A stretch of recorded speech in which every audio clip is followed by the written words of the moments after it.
మొత్తం మాఫియా రాజ్యం వెళ్తా ఉంది అక్కడ కాకినాడలో జనసేన ఈ ఎమ్మెల్యేగా ఉన్నటువంటి కాకినాడ రూరల్ నియోజకవర్గంలో. అంటే వాళ్ళ నాయకుడికి మరి వాటాలు వెళ్తాయేమో. ఎందుకు నేను ఈ మాట అంటున్నా, సీజ్ ద షిప్ అని పవన్ కళ్యాణ్ ఇదే కాకినాడ వెళ్ళి నవంబర్ నెల 2024 నవంబర్ 29, 2024న సీజ్ ద షిప్ అన్నాడు. ఇప్పుడు డేట్ అంతా 2026, మనం జూన్లో మాట్లాడుకుంటున్నాం. అంటే మరి షిప్పు పోయింది, బియ్యము పోయినాయి, పవన్ కళ్యాణ్ మాదాపూర్ పోయాడు, మళ్ళీ షిప్ వచ్చింది, మళ్ళీ బియ్యం ఎత్తుకెళ్ళారు, మళ్ళీ మా పవన్ కళ్యాణ్ మాదాపూర్ పోతానే ఉన్నాడు. మరి ఏమైంది అంటే డబ్బులు ఇస్తే ఏ లత్కోరు పనులైనా చేస్తారు ఈ ప్రభుత్వంలో ఎమ్మెల్యేలు కానీ మంత్రులు కానీ. మరి లేదంటే షీజ్ ద షిప్ అన్నాక షిప్ ఎట్లా పోయింది, మరి ముందు దాని మీదగా సమాధానం చెప్పాలి.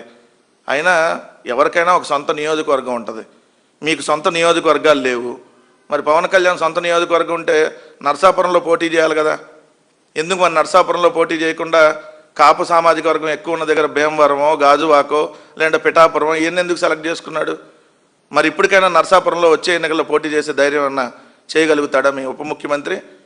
రెండోది, అసలు నువ్వు ఎవడవరా అంటాం మేము కూడా, మాకు వచ్చా భాష, కానీ మాకు సంస్కారం నేర్పారు మా నాయకుడు జగన్మోహన్ రెడ్డి గారు. మేము కూడా ఎవడవరా నువ్వు, యారా నా డాష్గా, ఒరే నా డాష్గా అంటే మిమ్మల్ని అనగలం, మీ నాయకుడిని కూడా అనగలం. మీకు ఉంది ఆఫ్టర్ ఆల్ 6% ఓట్లు. పక్కన తెలుగుదేశం ముష్టెత్తే తప్ప మీకు పోటీ చేసే గతి లేదు. పక్కన తెలుగుదేశం వాళ్ళు ఏదైతే వాళ్ళ క్యాండిడేట్లు పంపితే తప్ప మీ పార్టీలో క్యాండిడేట్లకి దిక్కు లేదు. అయినా ముందు మీరు నా డాషులారా అని అనాల్సింది తెలుగుదేశం వాళ్ళు కదా. పిచ్చి కుక్కల్ని కొట్టినట్టు ఈ జనసేనాలని తెలుగుదేశం వాళ్ళు కొడుతుంటే ఎక్కడికి పోయావయ్యా ఇదే పంతం నానాజీ? యాడికి పోయారయ్యా మీ జనసేనాళ్ళు? మీ తెలుగుదేశం మీ జనసేన పార్టీకి సంబంధించినటువంటి వాళ్ళని అలగా పార్టీ అని, అలగా వాళ్ళు ఉంటారు మీ దగ్గర అని, సంకర జాతని నేను అనలేదు, మా పార్టీ ఎప్పుడు అలా అనదు. కానీ ఇదే తెలుగుదేశం పార్టీ ఎమ్మెల్యేగా ఉండి బాలకృష్ణ అంటే ఆ తెలుగుదేశం పార్టీ వాళ్ళ దగ్గరికి వెళ్ళి కుక్క బతుకుతున్నారు కదా మీ జనసేనాళ్ళు. ఇంతకంటే ఇంకేమైనా దారుణమైనటువంటి బతుకుంటుందా?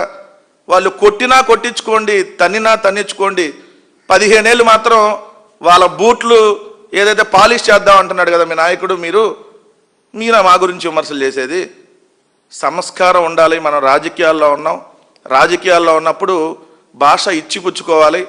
అలా కాకుండా ఎలా పడితే అలా మాట్లాడతాం, ఏది పడితే అది మాట్లాడతామంటే మా ఆంధ్రప్రదేశ్ రాష్ట్రంలో మహిళల చేత తరిమి కొట్టించేటటువంటి రోజులు దగ్గరలో ఉన్నాయి. అక్కడ దాకా తెచ్చుకోవద్దని చెప్పి వీళ్ళకి చెప్తా ఉన్నాం. రెండోది వచ్చేటప్పటికి వీళ్ళు ఇప్పుడు మాట్లాడినటువంటి ఈ ఎమ్మెల్యే మీద 11 క్రిమినల్ కేసులు ఉన్నాయి ఇదే పంతం నానాజీ మీద. వీళ్ళ నాయకుడు పవన్ కళ్యాణ్ నోటికి ఏదొస్తే అది అదుపు లేకుండా వాగుతూ ఉంటాడు. ఆయనకు ప్యాకేజ్ ఇస్తారు, ఆ ఇచ్చినప్పుడు ఇక్కడికి వస్తాడు, వాగుతాడు, మళ్ళీ పోతాడు, మళ్ళీ కొన్ని రోజులు నిద్రపోతాడు, మళ్ళీ చంద్రబాబు నిద్ర లేపి ప్యాకేజ్ ఇవ్వగానే మళ్ళీ వస్తాడు, మళ్ళీ తిడతాడు, పోతాడు. నీకంటూ ఒక విధి విధానం ఉందా? నువ్వు ఒక డిప్యూటీ సీఎం అన్న విషయం అసలు మర్చిపోయావా? అసలు డిప్యూటీ సీఎం అన్న విషయం మర్చిపోయి వీధి రౌడీలాగా, గోండాలాగా, అసలు నీ వేషం కానీ, నీ భాష కానీ, నీ అవతారం కానీ, నువ్వు మాట్లాడేటటువంటిది ప్రతిదీ, నువ్వు వ్యవహరించే తీరు కానీ ఏ రోజన్నా ఒక మనిషిలాగా వ్యవహరించావా? రాజకీయ నాయకుడి సంగతి పక్కన పెడదాం. ఎప్పుడన్నా నేను మనిషిని ఇట్లా వ్యవహరించాలని ఏ రోజన్నా ఉందా? ఏందో వస్తావు, చెప్పులు చూపించి తంతా నా డాషులారా అంటావు, పేకలు బిసికి చంపేస్తానంటావు, తొక్క తీసి నారజెత్తానంటావు, ఏదైతే ఖైమా చేస్తా అంటావు. నువ్వు మటన్ కొట్టు మస్తానువా ఇది చేయటానికి? నువ్వు ఒక ప్రజాప్రతినిధి అన్న కనీసం కామన్ సెన్స్, ఇంగిత జ్ఞానం ఏమన్నా కొద్దిగా ఏడిసి వచ్చిందా? మా దగ్గర కూడా 5 డిప్యూటీ సీఎంలు పనిచేశారు. ఎవ్వరు పల్లెత్తి ఎవరిని ఒక మాట అనేవాళ్ళు కాదు, పద్ధతిగా ఉంటారు. కానీ నీకు ఈ రాష్ట్రంలో మరి నీకు ఆ పదవి ఇవ్వగానే, అంతకుముందు పదవి ఇవ్వకపోయినా నువ్వు అట్లానే ఏడ్చి వచ్చావు, ఇలానే వాగేవాడివి. ఎవడన్నా ఒక రాజకీయ పార్టీ నాయకుడు చెప్పులు చూపించాడండి పార్టీ అధ్యక్షుడిగా? ఈయన చూపించి ఎలా వ్యవహరించాడు మనం చూసాం కదా.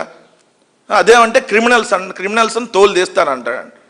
ఇప్పుడు మీ పార్టీలో ఉన్న వాళ్ళందరూ క్రిమినల్సే కదా. ఇప్పుడు 60 శ్రీధర్ ఇప్పుడు క్రిమినలే కదా. 5 సార్లు అబార్షన్ చేపిస్తే నువ్వు తీసుకొని వెళ్ళి పక్కన కూర్చోబెట్టుకున్నావు అంటే నువ్వేం అధ్యక్షుడివి?